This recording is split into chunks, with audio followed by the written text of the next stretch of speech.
one camera, one take. Then it belongs to every tool you own.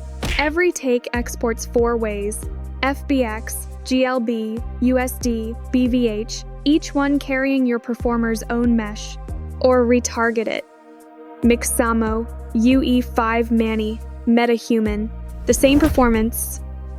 In Blender, on the Mixamo rig. In Maya, on the native skeleton. In Unity, on your performer's own mesh. And in Unreal Engine, on UE5 Manny. Frame for frame, the same take. Free plugins for all 4. One take, every pipeline.